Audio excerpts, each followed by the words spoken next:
Vince did when he locked all the people in the room for 90 days. And later I'll tell you how I found out, but as it turns out, what happened is that they had the whole game done, and I got that game. That was basically what was on the prototype copy that I got.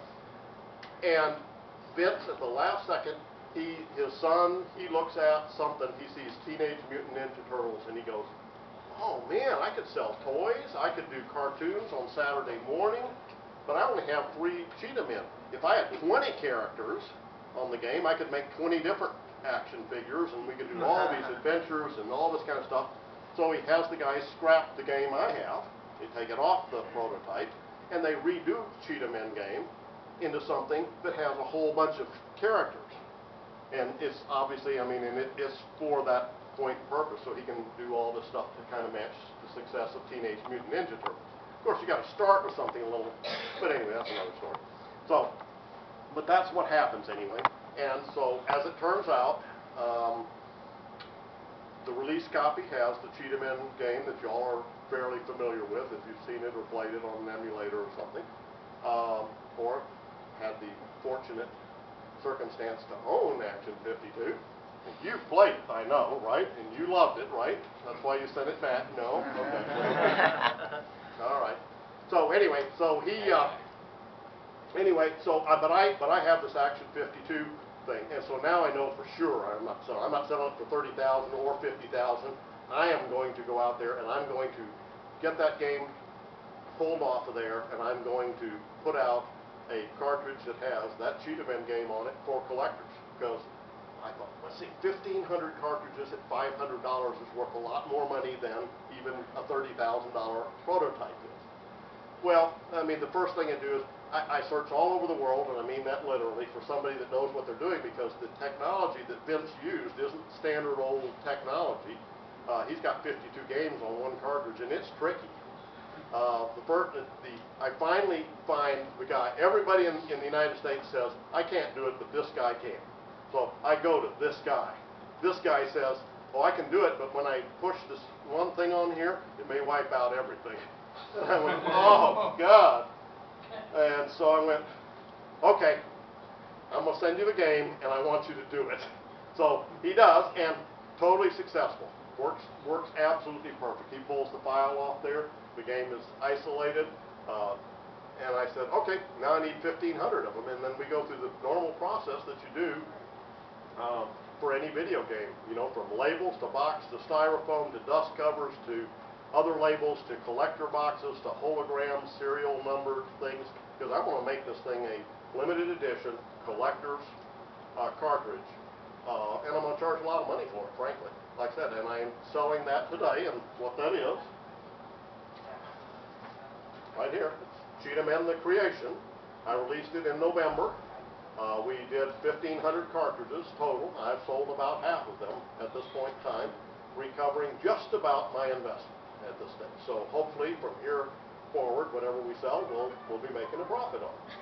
So that part, like I said, is wonderful. Got lots of press on it, a lot of, well, I like to say it was released to critical acclaim, and the Angry Video Game Nerd was very critical. So, and on the back of the box, it says, it fully guarantees it, and it guarantees it to be at least as good as Cheetahmen 1 and 2. Wow. For your money back. And I've had nobody ask for a refund yet. Now, and anyway, we sell these on the website at CheetamenGames.com. And occasionally I drop one on, so I get a little free advertising from eBay, and I sell one on eBay. And every now and then you'll get an actual bargain in case somebody doesn't quite get up to because it's $199 for single game, and it's $500 for a collector edition, which includes T-shirts and DVDs and posters and comic books and multiple games actually too. So, but they're carefully regulated, and like I said, they're hologrammed, serial numbered, to make sure that we try and retain a collector value to them. That's kind of the story on what happened. Now, the next step is that we went from doing this game, and I've had such good results with that, I said, what else can we do? Well, one of the things that I discovered was Cheetahmen 2 that he released in very limited quantities, and I just keep watching that price go up, go up, go up. I also watched the, the Angry Video Game Nerd recently did an episode where he talks about the fact that you can only play 4 of the 6 levels on Cheetahmen 2. And I said, oh man, there's an opportunity there. Let's do something where we fix Cheetahmen, put it on the cartridge, and make it available to the general public. And instead of this time, well, I'll back up again. Had all my money sunk in this thing, so I got enamored with Kickstarter. Are you all familiar with Kickstarter? It's a crowdfunding thing where you can make a contribution and participate in the actual project, and you get something for it. Well, I got together with a bunch of folks, and we did a lot of brainstorming and stuff, and I kind of thought, well, let's do another collector thing, and they said, well, let's do something where we can sell a lot of them at a much lower price, and you'll make just as much money, and I went, well, maybe. But they did convince me. The Game Chasers, really out of Dallas, is who it was that twisted my arm, and I put together a project for Kickstarter that begins August the 8th, and in it, we're asking people to make a contribution to the Kickstarter program so we can do Cheetahmen 2 in its fixed version and out to the public. And there's a whole list of rewards that you'll go see on August the 8th when the project goes live. But in general, they convinced me that for $60 I should sell the game and the box and the comic and the poster and give free shipping on top of it. And put it out as a project. So that's kind of what we're doing now. And what I'd like to do now, if I could, is part of Kickstarter. To be successful on Kickstarter, you have to have, one, you've got to have a good project, and we think this is.